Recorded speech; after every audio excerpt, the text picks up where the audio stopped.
Assister à un souvenir si documenté et si précis d'Akhenaton par moments dans l'histoire et à d'autres moments à un oubli si profond, nous met en demeure de comprendre ce qui s'est passé sur l'instant de sa scène primitive, à Akhet-Aton, qu'on appelle aujourd'hui Amarna.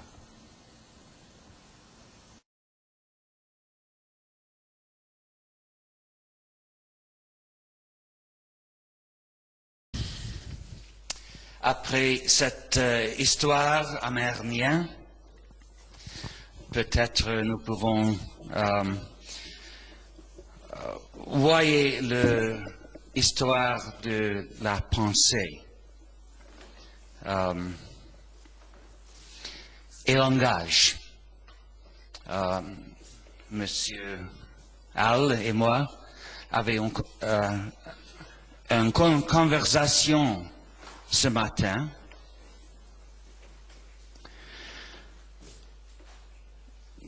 Qu'est-ce que c'est qui permet l'humanité de créer l'écriture?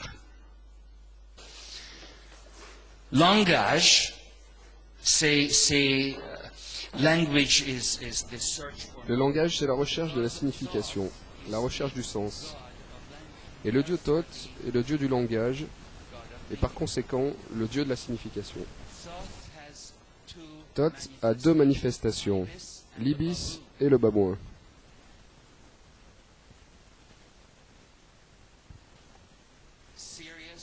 Le sérieux et le comique.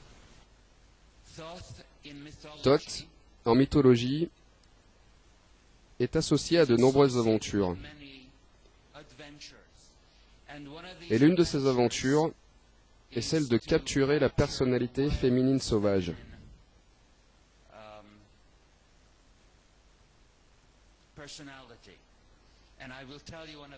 Et je vais vous conter l'une de ces histoires. L'histoire dit qu'un berger, le long du Nil, voit une apparition dans les marais, dans la végétation près du Nil. Cette apparition est quelquefois une lionne et d'autres moments une femme nue qui demande au berger de venir se joindre à elle.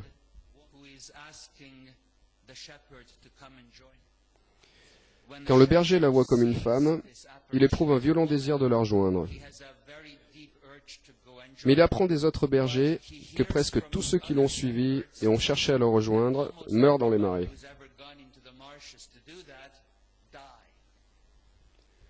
Donc, notre berger est découragé. Cependant, la femme lui apparaît sans cesse et lui dit « Viens à moi ». Et après de nombreux jours de pensées déchirantes,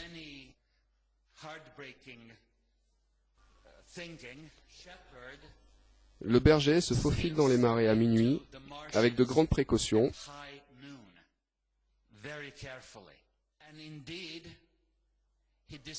Il découvre une lionne endormie.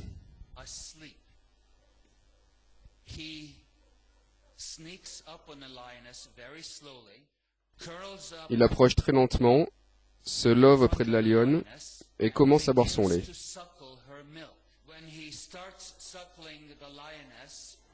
Quand il cesse de la téter, elle se réveille, devient une femme et lui dit que quiconque a bu à mon sein est à présent sous ma protection. Et à partir de là, le berger et la lionne deviennent amants.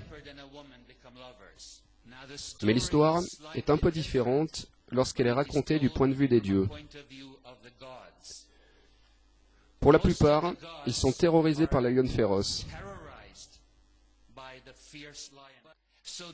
Alors ils demandent à Thoth, le dieu Thoth, de trouver le moyen d'amener la lionne féroce dans le Panthéon. Comme le berger, Thoth y pense pendant quelques jours.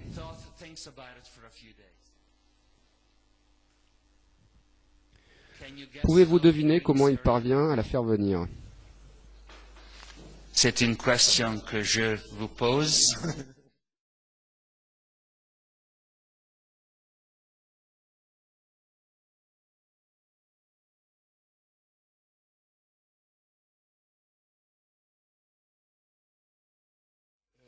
C'est que finalement,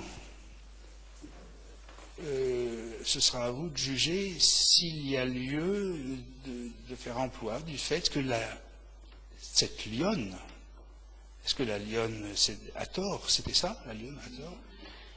Est-ce que ce n'est pas la lettre? Est-ce que Thoth,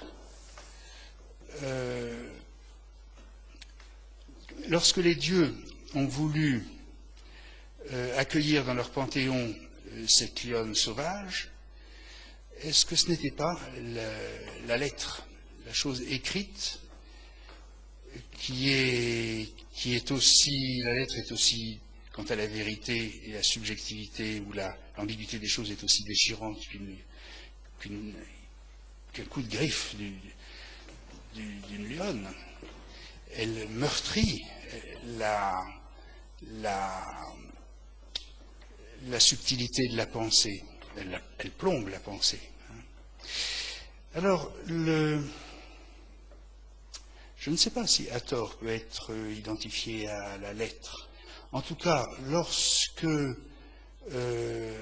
Akhenaton développe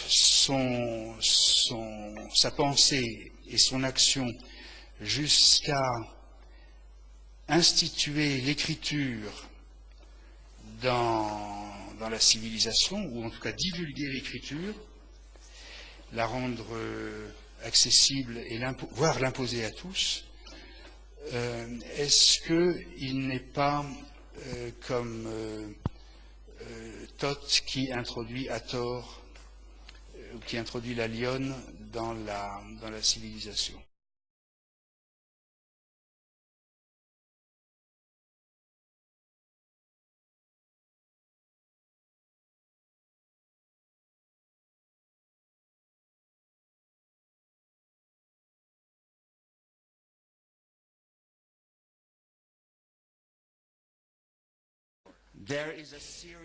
Il y a une série de compétitions entre